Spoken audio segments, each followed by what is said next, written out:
আচ্ছা, আপনার ওয়াইফের সমস্যা কি ছিল? কিডনিতে পাথর ছিল 2 mm।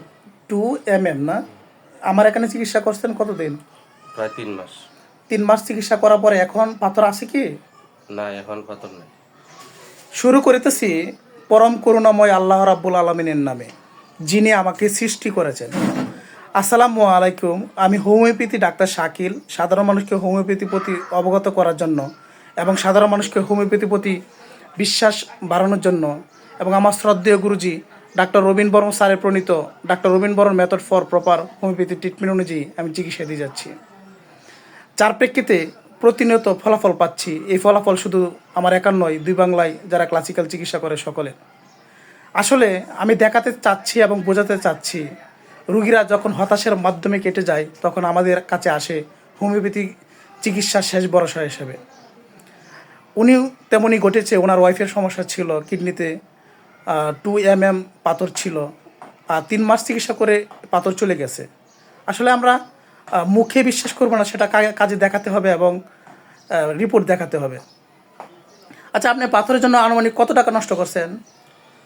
পাথরের জন্য তো ময়মনসিংহ চিকিৎসা করলাম অনেকদিন, প্রায় লাখের উপর মতো হয়েছে। 1 লাখ টাকা উপরে প্রায় নষ্ট হয়েছে। একটা পাথর সারাতে 2 মিলিমিটার পাথর সারাতে যদি 1 লাখ টাকা নষ্ট হয়, 5 মিলিমিটার থাকলে কত টাকা নষ্ট হতে পারে? এটা প্রশ্ন আপনাদের কাছে রয়ে গেল। আসলে আমি নবীন ডাক্তারদের দেখাতে চাচ্ছি যে পূর্বের রিপোর্ট দেখাবো এবং কী ওষুধ দিয়ে আমি রুগীকে সুস্থ করতে পেরেছি। যেমন আমাদের একটা প্রবাদ বাক্য আগে একটু দেখাই, যে এটা আমার নতুন চেম্বার, যেটা নিজাম হোমিও হল 2 নামে পরিচিত। এখন সকালে রুগী দেখছি, যে খাজনা থেকে বাজনা বড়। দেখেন রিপোর্ট কতগুলা, যেটা শেষ করা যাবে না। যাই হোক, অন্যজনের রিপোর্ট আমি দেখাতে চাচ্ছি না। অনেক খাজনা থেকে বাজনা বড় যে বিষয়টা। আমার কাছে রুগী আসছিল আনুমানিক, আমি রিপোর্ট দেখাচ্ছি, আমার ডেটটা দেখাচ্ছি 14/3/2026 আসছিল। আর এই যে আমি দেখাচ্ছি আমার প্রেসক্রিপশান 14/3/26। যখন উনি রিপোর্ট করে আসছিল আমার কাছে, তখন ডেট ছিল মার্চের 26 তারিখ। এর লেখা ছিল রেনাল গ্রেনুফুলার ক্যালকিফিকেশান 2 মিলিমিটার, অর্থাৎ 2 মিলিমিটার ওনার পাথর ছিল। আর গতকালকে আজকে আসলো, গতকালকে রিপোর্টে দেখালো যে নো ডিনেফাইটিভ সোনোগ্রাফি অ্যাবনর্মালিটি, কোনো কিছু পাওয়া যায় নাই। এতেই প্রমাণ হচ্ছে যে আমাদের হোমিওপ্যাথি ওষুধের মাধ্যমে রুগী এখন পুরোপুরি সুস্থ। আমার প্রেসক্রিপশান দেখালাম, আমি কি মেডিসিন দিয়েছিলাম, আমার সিরিয়াল নাম্বার আমি দেখাচ্ছি 215, এই যে 215 ছিল।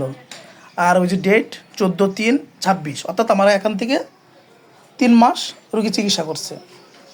এখন প্রশ্ন হচ্ছে যে আমি কি মেডিসিন দিয়ে রুগীকে আরোগ্য লাভ করতে পেরেছি। রুগীর ওই সময় যে সমস্যাগুলো ছিল, মাথা ব্যথা ছিল, প্রস্রাবের জ্বালাপোড়া ছিল, ফ্রিকোয়েন্সি ইউরিন ছিল, প্রস্রাব ইনফেকশান ছিল এবং বমি ভাব ছিল। রুগী ছিল শীতকাতর, পানি পিপাসা মোটামুটি, ঘুম ছিল, সে লালা পড়তো, স্বাভাবিকভাবে লালা ঝরতো, মিষ্টিটাও পছন্দ ছিল, সে ঝাল খাবার পছন্দ ছিল, লবণ পছন্দ ছিল, এবং ফার্স্ট হিস্ট্রিতে যে টাইফয়েড 2বার হয়েছিল আমরা যারা পেয়েছি। এবং খাবার দাবারের ক্ষেত্রে উনি গরম খাবার পছন্দ করে। এর প্রেক্ষিতে আমি লাইকোপোডিয়াম 2, 3, 4 দিয়েছিলাম এবং পর্যায়ক্রমে 3 মাস দিয়েছিলাম, তাতেই চমৎকার আসছে। আচ্ছা, আপনার কি হোমিওপ্যাথি প্রতি বিশ্বাস বাড়ছে? হ্যাঁ, অবশ্যই হোমিওপ্যাথি বিশ্বাস বাড়ছে। হোমিওপ্যাথি ওষুধ জায়গা মতো হয়ে গেলে অনেক কাজ করে, আলহামদুলিল্লাহ। আপনাকে অসংখ্য ধন্যবাদ আমাদেরকে সহযোগিতা করার জন্য। আমরা চাচ্ছি দুই বাংলায় হোমিওপ্যাথি আরেকবার আলোড়ন সৃষ্টি করুক।